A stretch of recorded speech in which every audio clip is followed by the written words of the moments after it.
pembuat jahat lagi. Tuan-tuan bayang kalau orang yang tak ada kepercayaan itu. Kita yang tahu dah ni. Tahu dah. Ya? Tahu dah nanti akhirat. Tahu dah besok. Contohnya apa dia? Kita orang yang mendedahkan aurat. Contohnya Nabi kata dipakaikan ada sejenis baju yang akan menyebabkan terbakar seluruh tubuh dia. Tapi kita masih buat juga. Rasuah sebenarnya dah. Kita tahu dah. Tapi kita buat dah, tahu dah akhirat tu. Tapi buat juga. Tuan-tuan sekalian, bayangkan kalau orang tidak tahu, tak percaya langsung. Lagilah. Tuan-tuan sekalian, lagi berat dah. Jadi itu maksud. Itu golongan yang pertama. Golongan manusia yang dalam kepala otak dia dunia saja. Baik. Golongan yang kedua yang sesat antara dunia dan akhirat. Ini bahaya juga. Bahaya. Dia tak tahu nak pergi mana. Dunia pun tak dapat, akhirat pun tak boleh ke mana. Macam cerita budak yang selalu saya cerita tu lah. Cikgu tanya dia, nak masuk syurga tak sih? Neraka tak sih? Kenapa tak sih neraka syurga? Sebab mak dia pesan, kalau pergi sekolah jangan pergi mana-mana.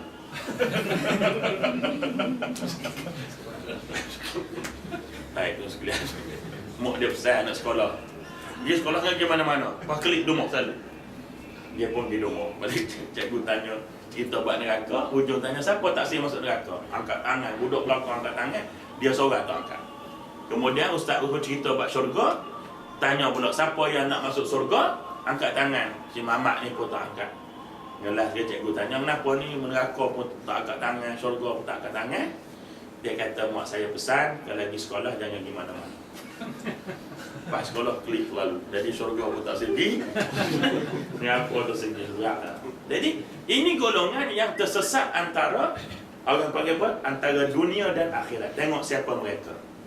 Mereka ini ialah orang kebanyakan akidah mereka simpang peranan, dan usaha mereka di dunia adalah usaha yang sia-sia tanpa berkat dan restu Allah. Namun mereka menyangka yang mereka telah berbuat baik. Ini paling bahaya kali. Ini yang paling bahaya. Sebab itu amalan kita nak jadikan dia ni ada kesan di akhirat. Pertama, kita kena buat kerana Allah. Yang kedua, perkara yang kita buat tu kena ikut sunnah Nabi. Baru dia ambil kira.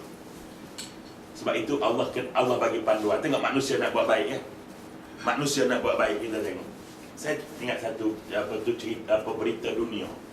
Ini berita dunia lah, dia 10 tu. TV1 tu selalu kadang-kadang ada benda pelik-pelik. Sekumpulan manusia di barat, anda sekalian, minta maaf sebut yang macam ya. Mereka nak kutip derma dengan mengarahkan perempuan tak baju derma. Sebab dia kata bila kita pakai baju, orang tak pandang kita. Bila kita tak pakai baju, orang pakai pandang kita. Bila pandang kita, kita berbuat mu pandang aku lah, mu bah derma. Ya, tujuan dia baik. Untuk apa? Tujuan dia baik untuk membantu anak-anak yang tuan-tuan sekalian, apa tu? Yang kebuluran di negara-negara dunia ketiga. Dia kata kalau kita orang kutip pakai baju biasa-biasa, orang tak ada rumah dia. Tapi bila mu tengok aku, dia orang panggil tengok berbayar. Tengok betul logik dia. Nak kita pun silap ke bulan gini. Mu dah tengok aku kan, mu kena bayar. Sebab menonton sesuatu benda yang tak boleh tonton tanpa kita bayar. Manusia memang dia terdorong nak buat. Ini fitrah manusia. Manusia nak kepada baik. Maka sebab tu Allah kawan. Mu nak buat baik, nak dapat pahala, kena tiru Nabi. Matlamat tidak menghalalkan cara.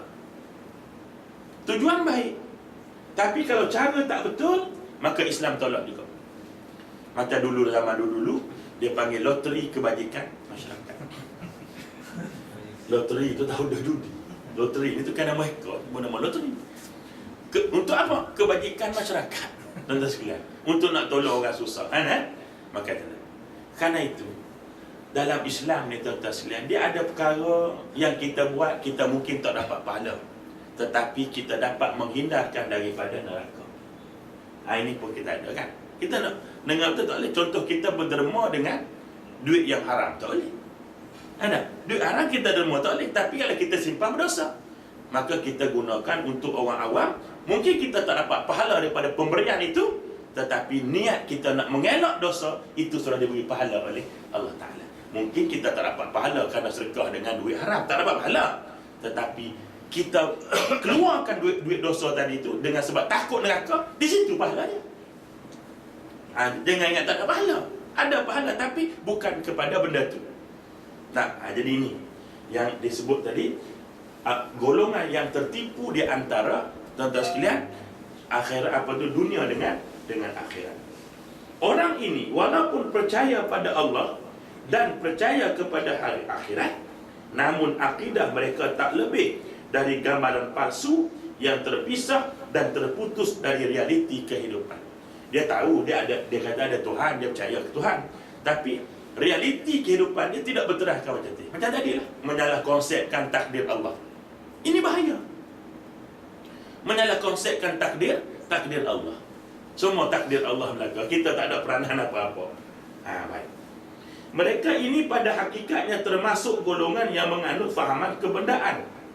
Sekalipun pada zahirnya mereka melakukan sebahagian dari upacara kerohanian, tepatlah seperti dikatakan oleh penyair dalam suatu syair, kita tampungkan kecacatan dunia kita dengan mengoyakkan agama kita. Akhirnya rosak kedua-dua, baik dunia maupun agama. Ini dia nak buat baik. Nampak macam dia meramalkan agama, tetapi pada hakikatnya dialah perosak kepada agama. Ini lagi bahaya. Macam kita tengok fahaman Syiah kan, nak meratapi kepada kesedihan. Contohnya kesedihan Husain yang dibunuh misalnya, mereka pun kata ini cara dia, mari kita bersedih-sedih, mari kita sebagainya. Dia rasa itu fahaman agama. Rupanya tidak. Dia menyalahi agama. Ini yang bimbang ni, tuan-tuan sekalian. Ini bukan hanya dalam Syiah saja, dalam ahli sunnah pun sekalian. Orang yang salah faham ahli sunnah juga beramal dalam perkara yang sama, menyalahkan takdir dan sebagainya. Ini amat bahaya. Syahid Hasanul Banna dalam risalahnya yang bertajuk Isa apa ni? Isa dah. Wazat tadi Isa tu.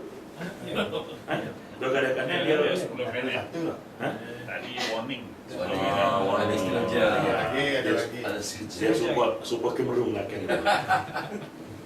Kemerung. Dia azan 10 jam. Sejam 10 subuh dia azan tu. Ada amalan subuh. Syahid Hasanul Banna dalam risalahnya yang bertajuk Fil Ahyi Nada'un Nas, ke mana kita nak ajak manusia, menyatakan sebenarnya Al-Quran telah menentukan matlamat hidup kita dan tujuan manusia. Dia menerangkan segolongan manusia yang hidup mereka adalah untuk makan minum. Firman Allah Ta'ala surah Muhammad ayat 12, walladzina kafaru yatamatta'una wa ya'kuluna kama ta'kulu an'am wan naru mathwal lahum. Masya-Allah. Allah Ta'ala sebut dalam Quran, walladzina kafaru, orang-orang yang ingkar kepada Allah. Kafaru ni bukan orang kafir. Dia dua, kafir satu hak tak beriman, tetapi beriman tapi ingkar. Orang kafir tu cara ada tak? Kita cara hak orang mengaku Islam tapi ingkar. Apa dia kata? Walladzina kafaru, orang yang ingkar kepada ajaran Allah, tak ambil berat dengan ajaran Allah. Apa ciri mereka? Yatamatta'una wa ya'kuluna kama ta'kulu an'am. Hidup mereka ini dihiasi dengan keseronokan. Nak seronok aja tuan-tuan sekalian. Dan wa ya'kuluna kama ta'kulu an'am, dan mereka ini makan sebagaimana makannya binatang. Berat tuan-tuan Allah banding kita binatang. Nak kita pun kalau kena orang panggil binatang, nak orang nak binatang ni. Jangan main. Berat sepak selalu kata saya jangan main. Dia super Arab kan lah. Arab ni kalau kita sebut dia anjing, dia marah nak.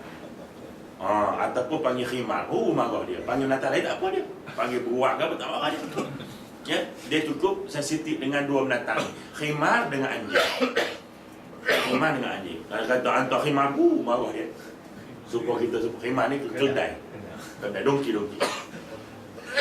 Jadi Allah Ta'ala kata orang yang engkar pada Allah ni matlab nak kenal perangai apa? Dia kata nak seronok saja. Fikiran dia nak seronok saja. Seronok macam mana? Bukan tak boleh seronok. Boleh seronok.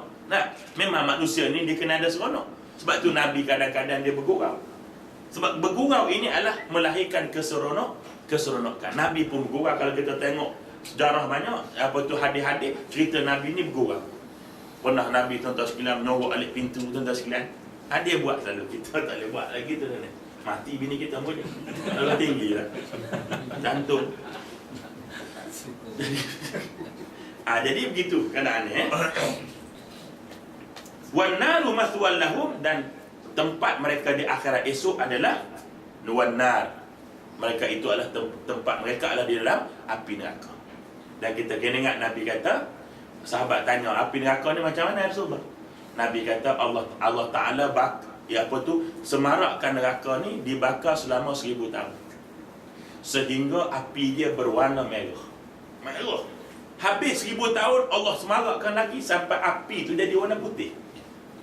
Habis warna putih Allah semarakkan lagi, bakar lagi 1000 tahun sampai tak ada warna, sampai hitam. Tuan-tuan, kalau kita kena bakar api merah, kita masih nampak ruang kosong, nampak orang.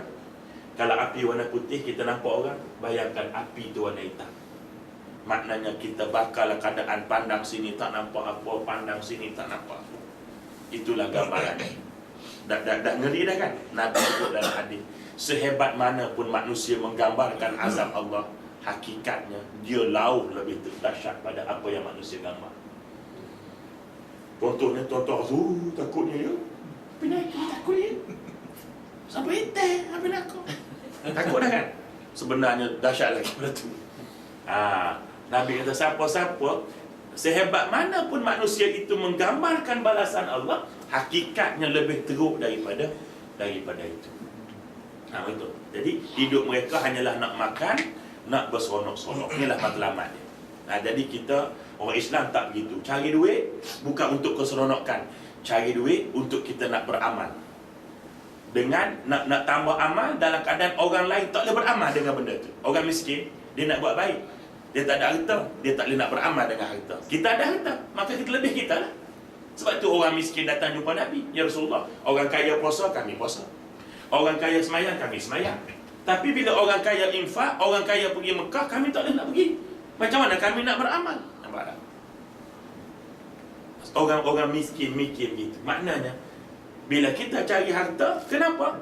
Kerana kita nak menggunakan harta itu untuk jalan Allah Subhanahu wa Ta'ala. Cara macam mana kita mikirlah, ya? Baik. Dan akhirnya, Al-Quran menerangkan adanya golongan manusia yang tujuan hidup mereka adalah untuk menikmati perhiasan bersenang-senang. Allah Ta'ala sebut, Zuyyina linnas hubbush syahwat minan nisa wal banir wal qanatir muqantarah minaz zahab wal fiddah wa khailil musawwamah wal an'ami wal hars zalika mata'ul hayati dunya wallahu 'indahu husnul ma'ab. Tengok Allah Ta'ala. Dia tahu dah manusia. Ni kecenderungan manusia. Kami jadikan indah pada pandangan manusia. Apa dia? Kecintaan kepada apa yang diinginkan mereka, iaitulah perempuan-perempuan. Allah sebut perempuan nombor 1. Kamu akan nampak indah perempuan. Sebab tu Allah jadikan perempuan ni cantik. Bila cantik tu sebab Allah suruh tutup belaka. Kadang perempuan query juga, kenapa kami kena tutup semua aurat? Orang lelaki senang, dia pakai pusat sampai lutut je. Kita tutup semua apa? Memang Allah Ta'ala jadikan perempuan ni cantik. Kalau kau tayang, perempuan kau rosak. Orang lelaki, kalau orang lelaki pakai skirt, ada orang tengok? Tak ada. Sebab bodoh benar. Nah, orang perempuan kalau pakai skirt kan, contohnya kan, kalau dia tak ada bulu, dia punya betik tak ada bulu, cantik, cantik tak? Kalau kau ada lebat bulu roma dia, kita kata seksi juga. Orang perempuan begitu dah tak? Dia ada bulu betik, seksi. Tak ada bulu betik, comel. Orang lelaki ada bulu betik macam beruang, banyak sangat. Tak ada bulu betik, jantai kali apa nak. Sebab itu Allah Ta'ala dia jadi tahu orang perempuan tu nak. Itu mana? Allah tak kata. Memang manusia itu dia akan tertewas dengan orang perempuan. Jangan main-main tuan-tuan. Banyak pemimpin dunia jatuh dengan sebab perempuan. Itulah hebat tuan sekalian. Akhirnya tembak ping tuan sekalian. Bunuh diri. Perempuan juga sebabnya. Ada orang. Baik, yang kedua apa dia? Wal banin. Anak-anak. Anak-anak nampak indah. Sebab kadang-kadang kita terlalu cara sampai ikut tu kanak, sampai membelakangkan agama. Begitu dengan emas, perak dan juga tuan-tuan sekalian, benar ketenakan, ladang-ladang perniagaan. Inilah yang menyebabkan manusia terlalai. Islam tak larang, tetapi sebab itulah saya tutup majlis kita pada malam ni. Apapun yang kita lalui, jangan jauh dengan Allah. Allah bagi apa-apa minta, ya Allah, tolong beri kekuatan padaku agar aku dapat mengerjakan ketaatan. Ya Allah, beri kekuatan pada aku agar aku dapat menghindar kejahatan. Ini kesimpulannya. Allah tak larang kita nak buat apa, tapi pastikan kita tahu kenapa kita cari benda tu. Kenapa kita cari rumah, kenapa kita cari isteri, kenapa kita nak anak, kenapa kita nak kekayaan. Kita kena tahu kenapa. Bila tahu kenapa, barulah benda tu tidak akan melalaikan kita daripada Allah Subhanahu Wa Taala. Yang tu pun kita kata dulu lah. Baik, kita kata dulu. Ada satu dua soalan tanya rumah. Tak ada Baik, insya-Allah.